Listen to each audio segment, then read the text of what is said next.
అండి. అంటే ప్రభువుపై ప్రేమ చూపిస్తే ఆయన ఈ యజ్ఞానికి ఎంత సహకరించాడో అనేది మనం తెలుసుకుందాం. ఇది నా భావన. అది అందరికీ కలిగి ఉంటుంది. కానీ నేను తెలియజేసుకుంటున్నాను నా భావనని. ఒక్క 2 నిమిషాలు. ఆ తర్వాత బాబా సబ్జెక్ట్‌లోకి వెళ్దాం. 'అవతార్ మెహర్ బాబా కీ జై.' పూర్వకాలంలో మనం యజ్ఞాలు, యాగాలు చేస్తారని మనం విన్నాం. కానీ చూడలేదు. కానీ ఈరోజు మెహర్ యజ్ఞం రోజు మనం వింటున్నాం, చూస్తున్నాం. ఆ పూర్వకాల యజ్ఞాలలో ప్రకృతి, పంచభూతాలు చాలా ఇబ్బంది పెట్టి వారిని పరీక్షకు గురి చేసేది. కానీ ఈ మెహర్ యజ్ఞానికి ఆ తండ్రి ప్రేమాశిస్సుల వల్ల ప్రకృతి, పంచభూతాలే కాదు, కలియుగంలో వస్తున్న ఈ టెక్నాలజీ కూడా అంటే స్కైప్ ఆన్‌లైన్ సహవాసికి ఏ విధమైన ఇబ్బంది లేకుండా చేస్తున్న మన ప్రియతమ తండ్రి మెహర్ బాబాకు అనంత కోటి నమస్కారాలు. ముఖ్యంగా ఈ కార్యక్రమాన్ని నిర్వహిస్తున్న అంటే బాబా ఆమెచే చేయిస్తున్న ఈ యజ్ఞానికి మెహర్‌వాణి గారికి నా హృదయపూర్వక జయబాబాలు. ఆమె మెహర్‌వాణి కాదు, మెహర్ మౌనవాణి. మనం అమరతిథికి వెళ్ళినప్పుడు ఎక్కడెక్కడో ఉన్నవారమంతా భాషా భేదం లేకుండా కలుసుకొని బాబా ప్రేమను పొందుతాం. అలాగే ఈ మెహర్ యజ్ఞంలో పాల్గొన్న ప్రపంచంలో ఎక్కడెక్కడో ఉన్న బాబా ప్రేమికులంతా కలుస్తున్నాం. ముఖ్యంగా వారికి బాబా మీద ఎంత ప్రేముందో వాళ్ళు పాడిన పాటలు, మాటలు అన్నీ కూడా అవతారిణి సమక్షంలో చేస్తున్నారా అన్నంత ఫీలింగు కలుగుతోంది నాకు మాత్రం. అంత నిష్ఠాతులై బాబా గురించి మాట్లాడుతున్నారు వాళ్ళు. పాడుతున్నారు వాళ్ళు. నిజంగా ఈ యజ్ఞానికి ప్రతి ఒక్కరు కూడా బాబా ప్రెజెన్సు, ఆశీస్సులు పొందుతారని నేను భావిస్తున్నాను. మెహర్‌వాణి గారితో పాటు ఈ కార్యక్రమానికి ఆవిడకు సహకరిస్తున్న ఇందులో చిన్న వయసు వాళ్ళు ఉన్నారు. అప్పుడే బాబా ప్రేమలో ఉన్నవారు కూడా ఉన్నారట. వాళ్ళందరి సహకారం ఎంతో అభినందనీయం. వారికి మరోసారి నా జయబాబాలు. ఏదైనా బాబా కార్యక్రమం 3 రోజులు చేస్తాం. మనం మెహర్ బాబా అమరతిథి కూడా 3 రోజులే చేస్తాం. కానీ ఈ కార్యక్రమం 7 రోజుల సప్తాహ కార్యక్రమం. రోజుకి 24 గంటలు. 24 గంటలంటే గంటకు 60 నిమిషాలు. రోజుకి 1440 నిమిషాలు.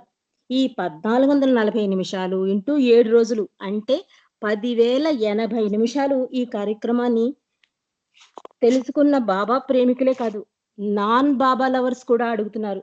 ఎలా సాధ్యం? ఆశ్చర్యచకితులవుతున్నారు. స్కైప్‌లో ఇన్ని గంటలు ఎలా సాధ్యం మీకు? అని ఆశ్చర్యపోతున్నారు, అడుగుతున్నారు, మెసేజ్‌లు పెడుతున్నారు, ఫోన్‌లు చేస్తున్నారు నాకు. వారందరికీ ఒక్కటే సమాధానం. భగవంతుడు ప్రేమకు దాసుడు.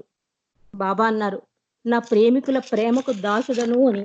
కాబట్టి మన హృదయ ప్రేమ భాష తెలిసిన మన హృదయ నివాసి గురించి ఈసారి మరింత అందరికీ తెలుస్తుంది ఈ కార్యక్రమం ద్వారా అని నా భావన. మరి ఇలాంటి యజ్ఞాలు మరింత చేయాలని బాబా ఆమెచే చేయిస్తూ మనకు కూడా ఆ భాగ్యాన్ని ప్రసాదించాలని మనస్ఫూర్తిగా కోరుకుంటూ అవతార్ మెహర్ బాబా కీ జై.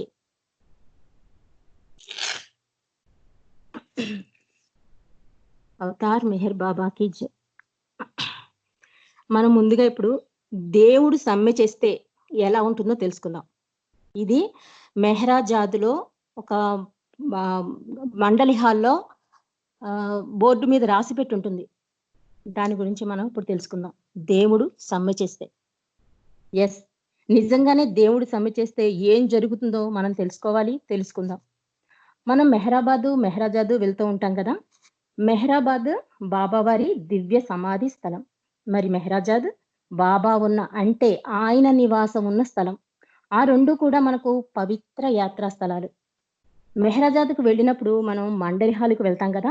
అక్కడ గోడకు ఈ పద్యం 'దేవుడు సమ్మె చేస్తే' అనే పద్యం ఇంగ్లీష్‌లో కనబడుతుంది.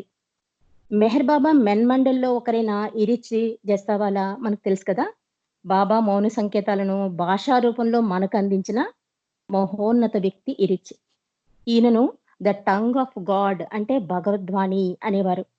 ఆ ఇరిచ్ ఈ పద్యాన్ని చూపించి వచ్చిన బాబా ప్రేమికులందరినీ చదవమనేవారు. చదవమని చెబుతూ ఉండేవారు. అది ఇంగ్లీష్‌లో ఉంది. దాన్ని తెలుగులో చదివితే ఇలా ఉంటుంది. దానిని మీకు ఇప్పుడు నేను తెలియజేస్తాను. దేవుడు సమ్మె చేస్తే. తనకు ఇష్టం లేని పనులు చేశారని, తగినంత మర్యాద చూపలేదని, దేవుడు సమ్మె చెయ్యకపోవడం మన అదృష్టం. తనకి ఇష్టం లేని పనులు చేశారని, తనకి తగినంత మర్యాద చూపలేదని దేవుడు సమ్మె చేయకపోవడం మన అదృష్టం. ఒకవేళ ఆ దేవుడు కోపం వచ్చి సమ్మెకి దిగితే ఇలా చేయమని ఆజ్ఞ ఇచ్చాడనుకోండి, పంచభూతాలను ఇలా చేయమని ఆజ్ఞ ఇచ్చాడనుకోండి, భూమి మీద మనుషులు ఆగడాలు ఇక సహించేది లేదు.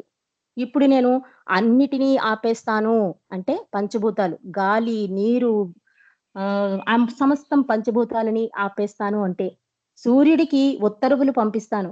నీవు ఇచ్చే వేడిని ఉపసంహరించుకోమని అంటే, ఇంకా చంద్రుడికి ఉత్తర్వులు పంపిస్తాను. వెలుతురు ఆపేసి సముద్రాల్ని ఇంకేట్టు చేయమని, మరియు పరిస్థితిని కష్టతరం చేయమని.